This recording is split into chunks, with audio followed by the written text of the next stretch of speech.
पिशाच सिद्धि की दूसरे पार्ट में हम लोग देखते हैं रोहित की सुबह जब नींद टूटती है तब वो देखता है ना आसपास में बाबा है ना बाबा की कोई भी सामान, बस वहाँ रखा हुआ वो गंदा चावल जो मांस से लिपटी हुई है। रोहित सोचता है कि मुझे कोई देख ना ले, इसीलिए उस चावल को खेत के बगल वाले खंडर घर पर लेके जाकर वहाँ रख देता है और वो वहाँ से उसी जगह पर जाता है जहाँ बाबा उसको अक्सर मिलता था। वहाँ से रोहित घर चला जाता है।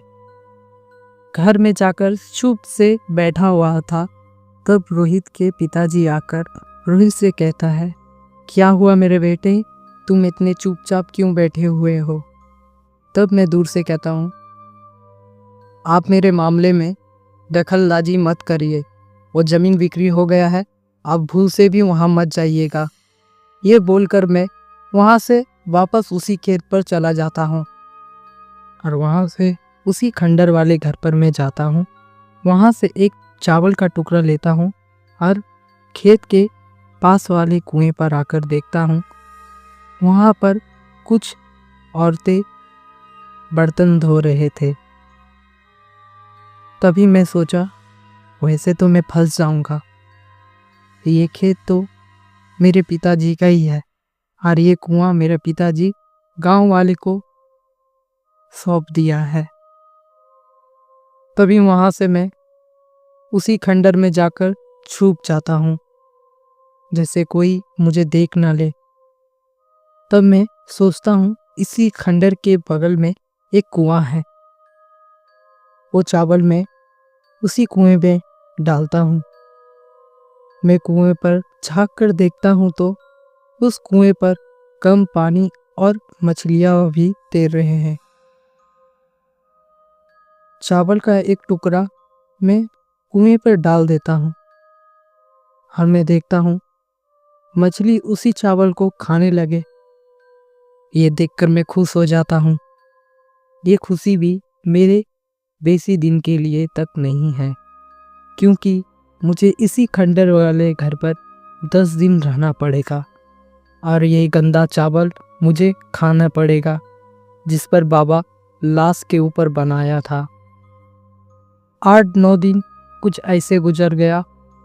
इस गंदा चावल खाते खाते मैं प्लेट पर देखता हूँ बाबा एक बच्चे की लाश पर यह चावल बनाया था और वो लाश जैसे मुझे नजर नहीं आया। वह दिन आ गया और मैं शक्ति के बहुत ही करीब था। वो शक्ति जो बाबा मुझे सिद्धि के बाद दी। वो आखिरी चावल मुझे जाकर कुएं पर डालना होगा और वो शक्ति में पा लूँगा। मगर मेरे कंधे पर मानो कि 100 वजन का कुछ रखा हुआ है। वो आखिरी टुकड़ा मैं कुएं पर डाल दिया। मैं देखता हूँ मछली वो चावल को नहीं खा रहा है। तब अचानक से जोर जोर से हवा आने लगी, मानो कि तूफान आने वाला है और मेरे शरीर अंदर से गर्म हो गया और मेरे कान नाक से खून बह रहे थे। ये देखकर मैं डर गया और वहाँ से भागकर बाहर की ओर बढ़ने लगा। मैं देखता हूँ मुझे उस खंडर से बाहर जाने ही नहीं दे रहा, मानो कोई मेरे आगे दीवार खड़ा कर दिया है। उस खंडर से मुझे बाहर ही आने नहीं दे रहा था। मैं पीछे जाकर फिर दौड़कर खंडर से बाहर निकलने की कोशिश किया। वैसे ही मुझे कोई मानो कि पीछे टांगकर फेंक दिया। मैं उसी खंडर के दीवार पर जा गिरा। मेरे शक्ति होने का भी कोई फायदा नहीं, क्योंकि मुझे इसी खंडर पर रहना पड़ेगा। तभी मैं खिड़की पे जाकर देखता हूँ बाहर एक आदमी खड़ा हुआ है। मैं उसे नहीं जानता था और ना ये गांव में ये रहता है। तब मैं उसे अपने हाथों से इशारा कर कर अपने पास बुलाता हूँ। क्योंकि मैं चाहता था कि कोई भी मेरे पिताजी को बुला दो और मेरा संदेश पहुंचा दो। तभी मैं उसे कुछ अजीब ही आवाज़ से ये कह देता हूँ और वो चला जाता है। मैं उसे कहने जा रहा था कुछ और मेरे मुंह से निकला कुछ और। मैं उसे गलती से ये कह दिया, क्या बिरजू, आज रामू काका की बेटी को यहाँ से ले जाने की फिराक में हो, तुम आज नहीं भाग पाओगे।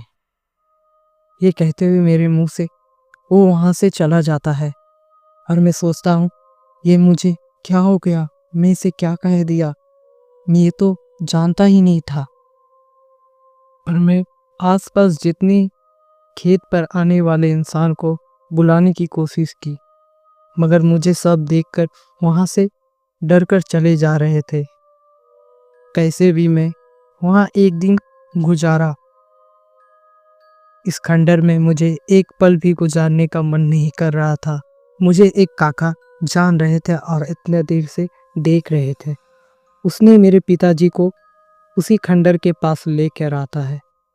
मैं देखता हूँ मेरे पिताजी मुझे इस हालत में देखकर रो रहे थे। जैसे ही मेरे पिताजी खंडर के अंदर आने की कोशिश की, वो भी हवा में उड़कर फेंका गया।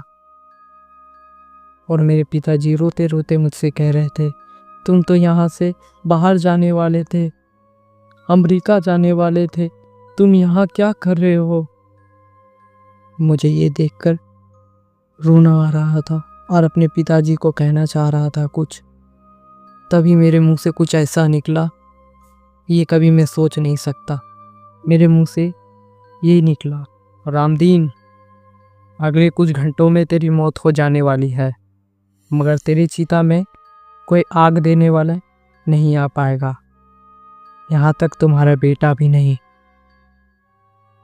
ये देखकर मेरे पिताजी कांपने लगे और मैं वहाँ से भाग गया। खंडर के अंदर चुपचाप मैं रो रहा था। तभी मेरे पिताजी भागकर कुछ आदमी और एक बाबा को लेकर आए। बाबा जैसे ही खंडर के अंदर जाने की कोशिश की, बाबा वैसे ही दूर फेंका गए। ये देखकर कुछ आदमी दंग रह गए।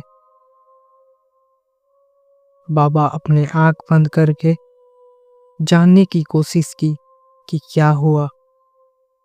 तभी बाबा मुझसे कहता है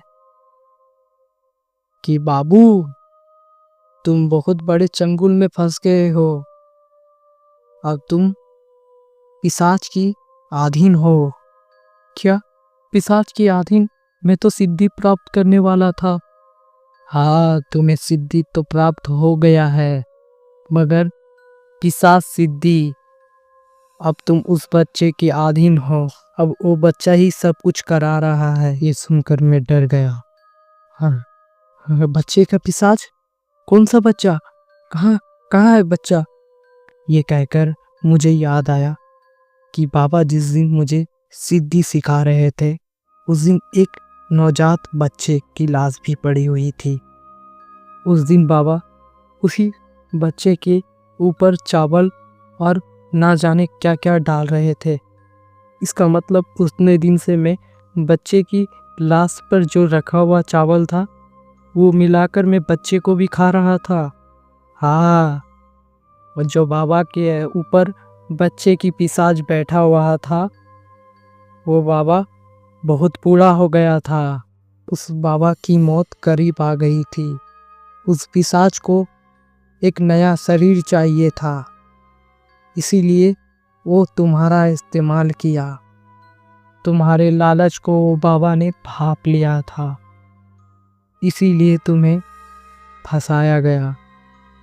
वैसे तो कोई भी बाबा तुम्हें सिद्धि प्राप्त करने के लिए नहीं कहेगा, वो तुम्हारा लालच को भाप गया था। तुम तो एक आम आदमी हो, और कोई भी सिद्ध पुरुष ऐसे पिशाच अपने सामने भटकने नहीं देते।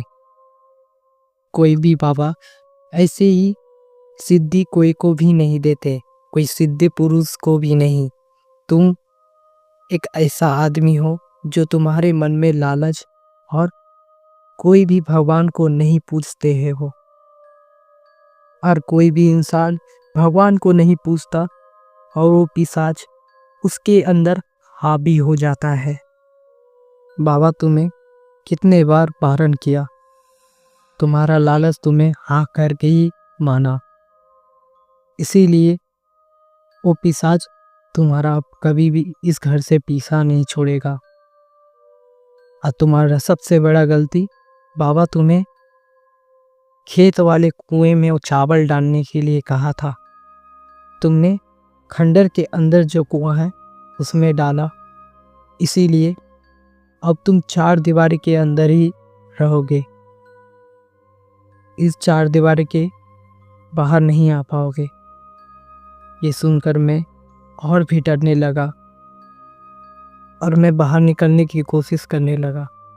फिर ना जाने मुझे टान के कोई पीछे गिरा दिया और अचानक से मेरे कानों में एक बच्चे की आवाज़ गूंजने लगी, तुम यहाँ से नहीं जा पाओगे मेरे इजाज़त के बिना, मेरा मन जब करेगा तब मैं यहाँ से जाऊँगा और ना कोई इस घर को तोड़ सकता है।